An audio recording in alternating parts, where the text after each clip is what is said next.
To replace a full column assembly on a Schwintek slide-out, we will need to first fully retract the slide-out. Keep in mind that depending on the type of issue, you may need to override the room electronically or manually to do this. With the room fully retracted, we can begin removing the first few sets of screws, securing the top and bottom gear racks to the side of the room. If there is a third gear rack, be sure to include it in the removal and remounting process. Be careful while removing screws to not strip out the mounting holes. If one should become stripped out, we will need to drill a new hole 1 inch to the side on the gear rack and seal up the previous hole on the side of the coach to prevent water intrusion. Once we have removed the rear screws, the next step will be to extend the room out until about 8 inches remain inside to expose our remaining screws and the columns holding the system in place. With the room run out, we want to support the room with a jack or lift. The support will take the weight of the room and allow for an easier removal and more accurate install of our column. Once the room is supported and in position, cut a 2x4 to match the gap between the T-molding and the sidewall, and place the 2x4 on top of the slide room standing on its edge. It's a good idea to use a couple of rags to help prevent scratches. Next, you'll want to reach in to disconnect the wiring harness from the motor. Once that is completed, carefully use a utility knife to cut the cockpit along the edge of the side column. With the cockpit no longer supporting the column, we now need to free up the column for removal by removing the remaining screws, securing it to the sidewall of the unit.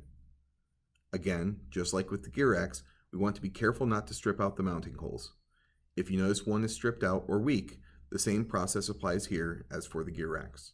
Next, to make removing the column easier, you can use an old spare wire harness with the motor connection still intact to create a jumper harness. Cut it to your desired length and strip the red and black wires. Connect the harness to the motor and then use a drill battery to retract the room. You may need to determine which polarity actuates the motor in the correct direction.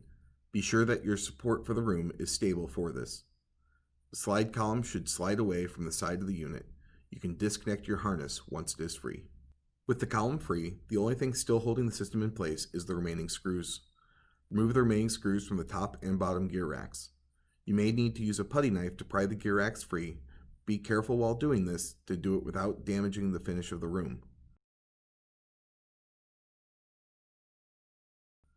To remove the system, pivot the gear racks past the T-molding and slide it free. When a new column is shipped fully assembled, it will arrive with 2 shipping angles in place to help keep the gear racks parallel. If the assembly you receive was shipped disassembled in a box, you may be able to reuse previously shipped angles to secure the gear racks in place to make installation easier. Gear racks need to be parallel front to back with a tolerance of 1/8 of an inch when installed to allow the system to run properly and not cause improper wear or damage to the system. Before installing the fully assembled Schwintek system, remove the rear shipping angle from the gear racks.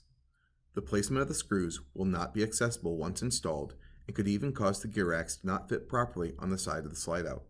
With the front shipping angle still in place to help the gear racks remain parallel, pivot the column assembly into place and slide the assembly up until the bottom gear rack flange is flush against the floor of the slide-out.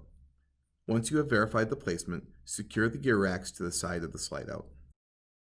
Be sure to check that the gear racks are parallel by measuring between the top and bottom gear racks at both the front and rear. They need to be parallel within 1/8 of an inch.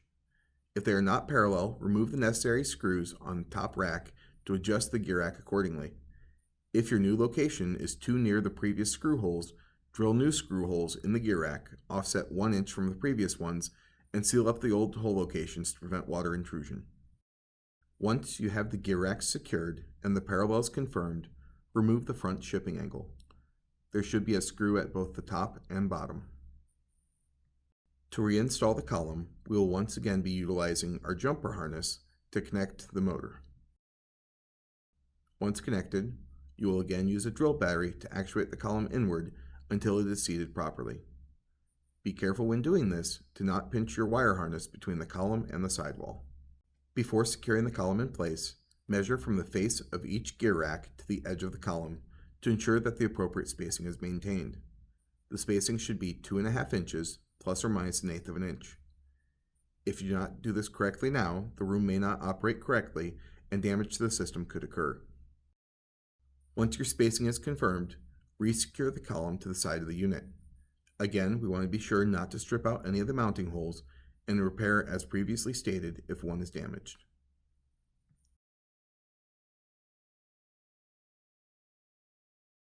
With positioning of the system finished, resecure the remaining screws to the gear racks. This includes any inside the unit and any that have slid to the outside of the unit. If a screw hole cannot be reached at this time, wait until the motor is reconnected and then move the room until the screw can be installed. Once the system is secured in place, reconnect your motor harness inside of the coach. Ensure when you do so that the wire placement will not be pinched or damaged during operation. Now, you can lower and remove the jack or lift being used to support the room while the column was removed.